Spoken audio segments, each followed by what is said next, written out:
আসসালামু আলাইকুম এভরিওয়ান। আজকে আমি কয়ফল দিয়ে রুই মাছ পেঁপে দিয়ে রুই মাছ দা রান্না করবো। এখানে পেঁপে কাইটা নিয়েছি আর এখানে রুই মাছ নিয়ে নিয়েছি। রুই মাছগুলো ভাইজা নিব। এবার মাছ এবার নুন হলুদ মাখায় নিব। ঠাকি মরিচের হলুদ গুঁড়ো দিয়ে দিচ্ছি,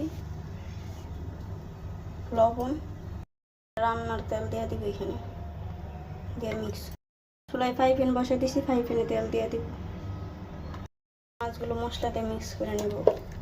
মাছগুলো ভালো করে মিক্স করে নিচ্ছি। এবার এখানে দিয়ে দিব।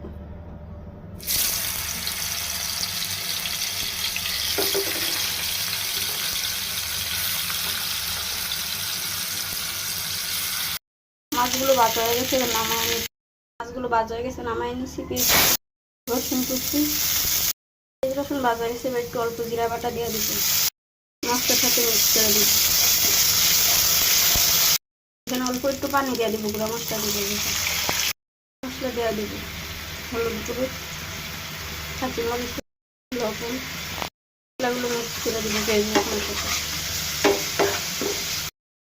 মশলা 2-3 মিনিট কষায় নিচ্ছি। এবার কাইটা রাখার পরে কোন দিয়ে পেঁপে দিয়ে দিব। কাইটা রাখা পেঁপে দিয়ে দিলাম।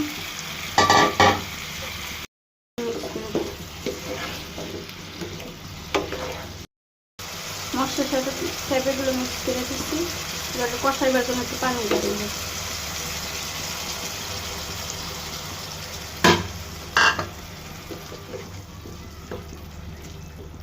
এবার ঢাকনাটা ডাইকে 10 মিনিট কষায় নিব। ডাক্তার রেখে তারপর এটা কষানো নিচ্ছি। ডাকনা খুলে দিয়ে পানি দিয়ে দিব গুলোর জন্য।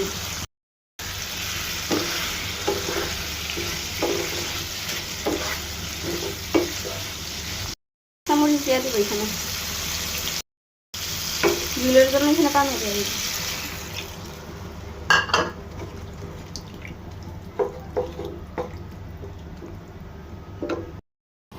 ডাকনাটা ডাইকা দিব।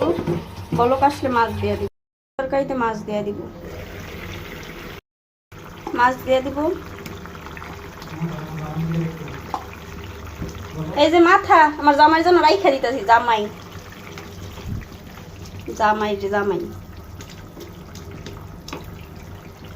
জামাই তরকারির মাছ খায় না। আপনারা খালি মনে মনে বলেন বোধহয় যে এত কম মাছ দিয়ে তরকারি রান্না করে কেন। কারণ আমার জামাই তরকারির মাছ খায় না গো আপুরা। ভাজা মাছ হলে খায় আর ভর্তা বানালে খায়, নাইলে ওইভাবে তরকারির মাছ খায় না। ডাইকার 5 মিনিট রান্না করে নেব। আমার পেঁপে দিয়ে রুই মাছ রান্না হয়ে গেছে।